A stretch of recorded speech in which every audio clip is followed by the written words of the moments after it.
클릭해 주셔서 감사합니다.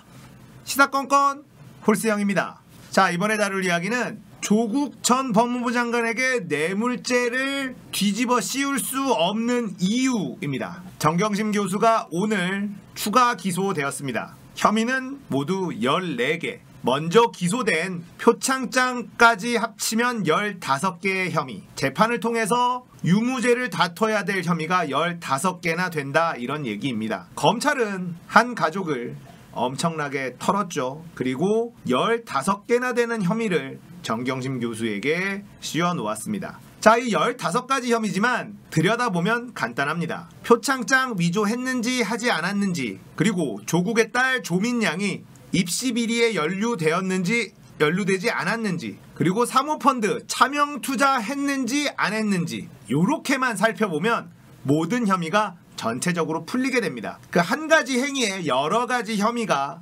들러붙어 있는 거예요. 그러니까 15가지의 범죄를 다 저지른 것이다 라고 보지 않아도 되고, 우리는 심플하게 정경심 교수가 표창장 위조했는지 위조하지 않았는지, 그리고 조국 전 법무부 장관의 딸이 입시 비리에 연루되었는지 되지 않았는지, 그리고 정경심 교수가 차명 투자를 했는지 안 했는지, 이렇게만 심플하게 정리해서 보시면 됩니다. 자, 검찰은 이 입시 비리 관련된 부분에 조국 전 법무부 장관의 딸 조민양을 정경심 교수와 공범으로 적시했다고 하네요. 그리고 사모펀드 관련되어서 공소장에 이런 이야기가 나온답니다. 무자본 M&A 세력에 편승하여 PD수첩에서 상상인의 유준원, 이 인물 보신 분들 많이 계실 겁니다. 이 인물이 주축으로 한 무자본 M&A, 그러니까 주가 조작을 하고 범죄를 저질러서 돈을 벌고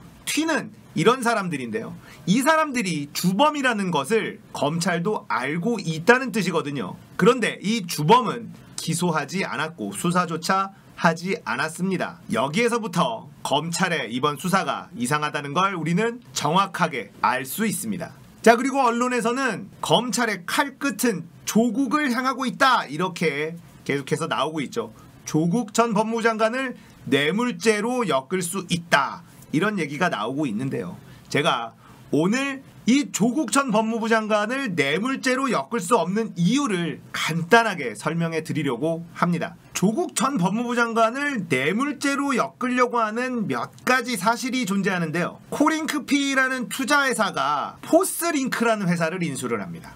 자, 그리고 이 포스링크라는 회사는 블록체인 업체를 하나 인수를 하거든요. 그리고 이 포스링크는 코인링크라는 가상화폐 거래소를 열어요. 조국 전 민정수석이 한 달 먼저 거래소를 폐쇄하도록 정보를 주어서 손해를 덜 입게 만들었고, 그 대가로 뇌물을 받았다, 이런 이야기를 만들고 있습니다. 자, 앞의 이야기는 설명하면 복잡하고 앞뒤 아구가 맞지 않는 것이 굉장히 많아요. 자, 그러면 뇌물을 받았다는 것을 먼저 들여다봐야 됩니다. 검찰이 얘기하는 조국 전 법무부 장관이 받은 뇌물은 바로 WFM 주식이에요.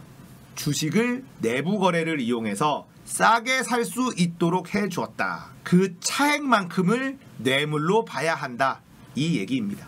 검찰이 주장하는 것은 이거예요. WFM 주식이 7,500원 정도인데 5,000원 선에 샀다. 그러니까 한 2,500원 정도를 뇌물로 봐야 된다, 이런 얘기를 하는 거예요. 검찰이 바라보는 WFM의 주식 적정가는 7,500원이었습니다. 하지만 사실은 그렇지가 않아요. 4,800원, 5,000원 이 정도 선에서 왔다 갔다 하던 주식이었고요. 작전 세력이 들어가서 뻥튀기 된 금액, 가장 꼭대기에 올라간 금액이 7,000원, 7,500원이었어요. 벌써 검찰은 시작부터 성립되지 않는 논리를 제시하고 있습니다. 적정 가격보다 싸게 사야 이득을 보는데요. 작전이 들어가서 뻥튀기 된 최고점의 가격을 그 주식의 적정가로 보고 원래 있었던 적정가를 마치 싸게 산 것처럼 의심하고 있다라는 이야기를 하는데요.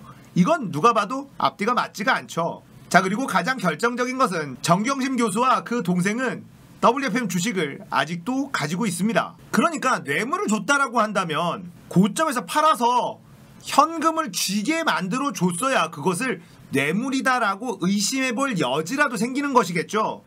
그런데 이미 작전 세력들은 고점에서 다 털고 나갔고요. 정경심 교수와 그 동생은 못 빠져나갔어요. 이 이야기는 뭐냐면 결국은 주가 조작의 피해자다라고 볼 수 있는 여러 정황이 보이고 있다는 뜻이죠. 그런데 검찰은 정경심 교수를 범죄자로 단정하고 있습니다. 정경심 교수가 몸통이고 차명 투자를 통해서 막대한 이익을 취한 것처럼 이야기를 했지만 정경심 교수는 이익을 취한 것이 별로 없습니다.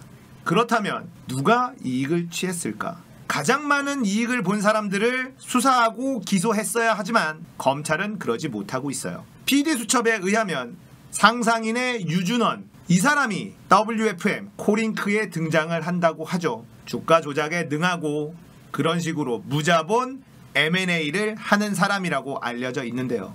이 사람은 왜 수사조차 하지 않는 것일까? 검찰의 비리가 밝혀질 개연성이 매우 높은 인물입니다. 조국 전 법무부 장관을 뇌물로 엮고 싶고 어떻게든 소환하고 어떻게든 기소하고 싶은 검찰의 발버둥은 잘 알겠습니다만 이 발버둥 때문에 검찰의 비리가 하나씩 밝혀질 확률도 매우 높다라고 생각을 합니다.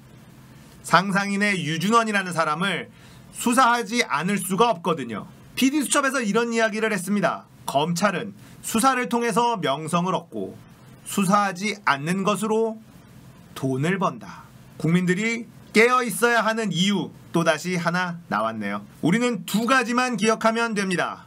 검찰개혁은 공수처 설치, 언론개혁은 징벌적 배상제도. 다시는 지지 않을 것입니다. 오늘 이야기 여기까지예요. 공감되셨다면 구독, 좋아요, 알림 설정 눌러주십시오. 감사합니다. 끝!